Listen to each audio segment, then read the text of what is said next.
জয় গুরু। আজকের আমরা এই ভিডিওতে পরম পূজনীয় অবিন্দার দুটি ঘটনার কথা শুনব।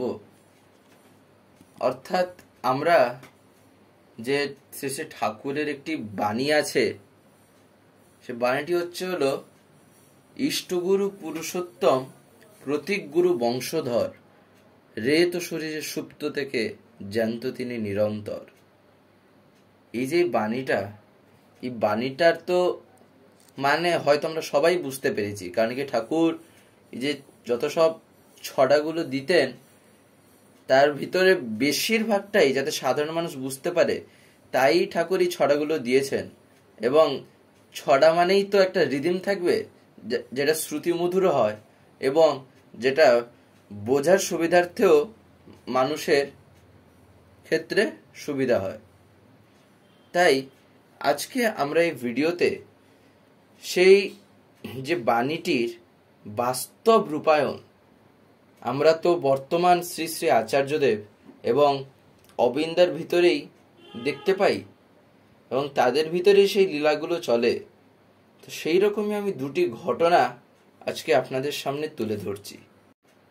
মানে ঘটনা দুটি হলো দুটি, একজন মেয়ে আর একজন একটা ছেলে, দুটি আলাদা আলাদা ঘটনা।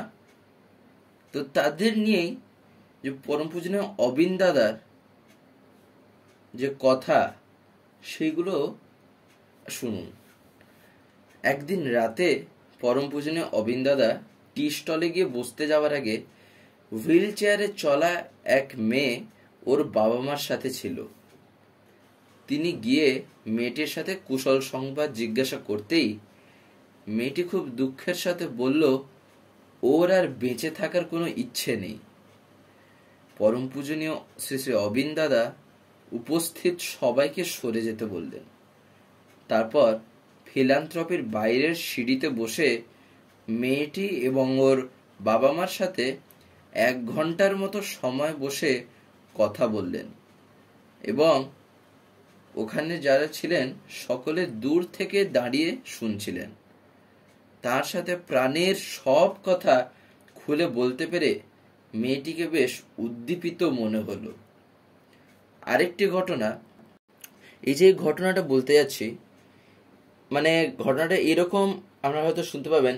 দেখবেন কিছু কিছু ক্ষেত্রে ছেলেদের হয়তো একটা মানে কোনো বয়স হয়নি, সেই রকম কিছু বয়স হয়নি, কিন্তু তা সত্ত্বেও মানে কোনো হয়তো শারীরিক, যেমন মাথার চুল সাদা হয়ে যাবে, ও আর মানে সাধারণ ভাষায় আমরা বলে দেখি ও আর লজ্জায় মুখ দেখাতে পারছে না। এইটুকু বয়সে ওর মাথায় সাদা চুল, আমরা কথায় কথায় বলে থাকি। কিন্তু এই কথায় কথায় বলে থাকায় তিনি কি করতেন, মানে পূজনীয় অবিন্দা কি করেছিলেন, সেটা আজকে আমরা এই ভিডিওতে জানবো। এবং এই কথাটা বলতে গিয়ে আমারও একটা ঘটনা মনে পড়ে যাচ্ছিল। সেটা হচ্ছিল শ্রী শ্রী ঠাকুরেরও এরকম একটা ঘটনা আছে এবং শ্রী শ্রী আচার্যদেবও এটা বলতেন যে আমাদের সবসময় ভাবা দরকার, আমি যে ওই লোকটার সাথে এই যে ব্যবহারটা করলাম, অর্থাৎ সে তার আগে কিছু একটা ধরন করেছে, এই ব্যবহারটা যে করলাম, আমার জায়গায় যদি ঠাকুর থাকতেন তিনি কি এইটা করতেন নাকি তিনি আলাদা কিছু করতেন। এবারে যদি দেখা যায় তিনি এটা করছেন না, তিনি কিন্তু আলাদা একটা কিছু করলেন, তাহলে সেক্ষেত্রে আমাদের চেষ্টা করা দরকার যাতে পরবর্তীকালে আর সেই রকম ভুলটা না হয়। কারণ কি, আমরা তো ঠাকুরকে ধরেছি এই জন্য যাতে আমাদের জীবনের চলাফেরায়, কথা বলায় যাতে আমরা পরিবর্তন চেষ্টা করতে পারি, যাতে সবার সাথে ভালোভাবে মিশতে পারি। তো শুনে নিন সেই ঘটনাটি, সেই ছেলেটির ঘটনাটা।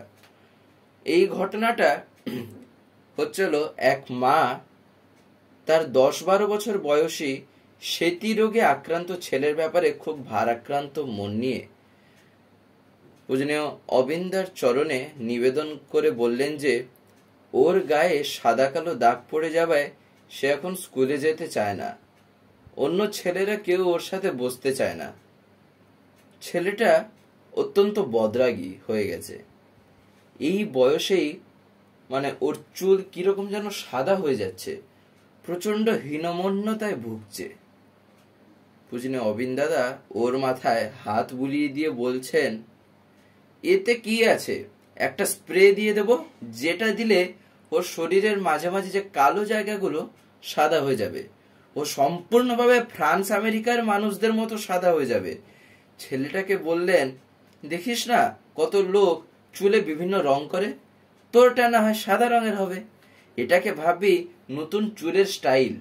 তারপর কখনো কালো চশমা, কখনো বা অন্য রঙের বেরঙের চশমা পরে বুক ফুলিয়ে ঘুরে বেড়াবি, একদম পরোয়া করবি না। তোর অবিন দাদা আছেন, চিন্তা কিসের? ছেলেটিকে ভীষণভাবে উৎফুল্ল দেখাচ্ছিল। মুহূর্তের সাহচর্যে ছেলেটা যেন নতুন জীবন পেল। তো এই দুটি ঘটনা ছিল যে পরম পূজনীয় অবিন দাদা তিনি মানে কিভাবে যে মানুষের সমস্যাগুলি বুঝে সেগুলির যে একটি সমাধান দেন, হয়তো সেগুলো কোনো সাধারণ মানুষের মনেই আসতে পারবে না। বা হয়তো একটা মানুষকে গিয়ে বললে হয়তো বলবে এটাকে আর ঠিক করা যাবে না, এটা ওর ওই রকম ওই রকমই। কিন্তু সেই জায়গায় পূজনীয় অবিন্দা এমন একটা রাস্তা বলে দিলেন, মানে এক্ষেত্রে তিনি আমরা যেটাকে নেগেটিভিটির চোখ দিয়ে দেখছি, অর্থাৎ এই মাথায় সাদা চুল, কে মিশবে ওর সাথে, এই বয়সে এইরকম অবস্থা, কিন্তু তিনি সেই নেগেটিভিটির ভিতরেও পজিটিভ জিনিসটাকে বের করে সেই ছেলেটার সামনে তুলে ধরলেন। একেই বলে ঠাকুরকে ধরে চলার যে ফলগুলো আমরা দেখতে পাই, এইগুলো তাদের ভিতরেই 100% সম্পূর্ণভাবে প্রকাশ পায়। তাই শ্রী শ্রী আচার্যদেব এবং পূজনীয় অবিন্দা তারা সবসময় চান আমরা কিভাবে ঠাকুরকে নিয়ে চলতে পারি এবং বাকিদেরও আমরা ঠাকুরের কথা বলে তাদেরকে ঠাকুরের প্রতি উদ্বুদ্ধ করাতে পারি। তাই জন্য তারাও সেই জন্য চেষ্টা করছেন আমাদের এবং বাকি সবাইকে কিভাবে ঠাকুরমুখী করা যায়। তার জন্য যা যা করণীয় তারা সব সময় সেটা নিয়েই ব্যস্ত থাকেন। কারণ কি, শ্রী শ্রী ঠাকুর একবার বলেছিলেন, আমি একটা লোকের জন্য একটা সাম্রাজ্য ত্যাগ করে দিতে পারবো, কিন্তু একটা সাম্রাজ্যের জন্য একটা লোক কখনোই ত্যাগ করতে পারবো না। তো ভিডিওটি এখানেই শেষ হলো।